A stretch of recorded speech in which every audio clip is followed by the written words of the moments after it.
ఈ రోజు మనము మధుమేహం అంటే డయాబెటీస్ గురించి మాట్లాడుకుందాం. నమస్తే అండి, నేను doctor Prabhavati, మాధవ్వాగ్ hospital, Vasant Nagar, Kukatpally.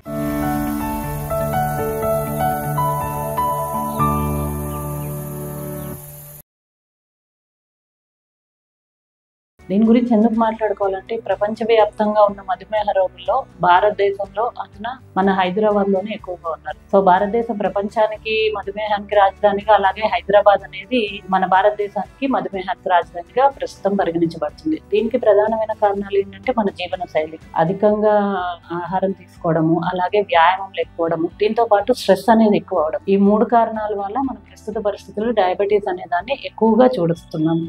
So ఇది ఎన్ని రకాలుగా ఉంటుంది అంటే 2 రకాలుగా ఉంటుంది. టైప్ 1 అండ్ టైప్ 2 డయాబెటీస్ అనేది ఉంటుంది. సో ఆయుర్వేదంలో కూడా దీన్ని చాలా క్లియర్గా చెప్పబడింది. అదేంటంటే జాత ప్రమేహి, అలాగే అపత్య నిమిత్తేజ. జాత అంటే పుట్టుకతో వచ్చేది ఒకటి, ప్లస్ మన ఫుడ్ హ్యాబిట్స్ అనేది సరిగ్గా మెయింటైన్ చేయకపోవడం వల్ల వచ్చేది. సో అదే విధంగా ఇంకోటి ఏం చెప్పారంటే కృష ప్రమేహి, సన్నగా ఉండే వాళ్ళు ఒకటి, స్థూల ప్రమేహి అంటే లావుగా ఉండేవాళ్ళు. ఇదే మనం ప్రస్తుత పరిస్థితిలో చూసుకుంటే obese and non obese. Type 1 diabetes లో మనము ప్రధాన కారణం ఏంటి అంటే, టైప్ 1 డయాబెటీస్ లో మనకి ఇన్సులిన్ ప్రొడక్షన్ అనేది చాలా తక్కువగా ఉంటుంది, లేదంటే లేకుండా ఉంటుంది. దీనికి కారణము మనకి జీన్స్ అవ్వడము, లేదంటే ఆటో ఇమ్యూన్ డిజార్డర్ అంటే శరీరము తన కణాలను తనని నశింపజేసుకుంటుంది. సో దీని కారణంగా ఇన్సులిన్ అనేది తక్కువగా ఉంటుంది. టైప్ 2 డయాబెటీస్ అంటే దీంట్లో ఊబకాయం, ఎక్కువ వెయిట్ వల్ల ఉండే టైప్ 2 డయాబెటీస్. దీనికి ప్రధాన కారణం అనేది ఇన్సులిన్ రెసిస్టెన్స్. శరీరంలో ప్యాంక్రియాస్ ఇన్సులిన్ ని తయారు చేస్తుంది, కాకపోతే దీంట్లో ఇన్సులిన్ రెసిస్టెన్స్ కారణంగా శరీరము మన మజిల్స్ అనేది గ్లూకోజ్ ని ఉపయోగం చేసుకోలేకపోతే.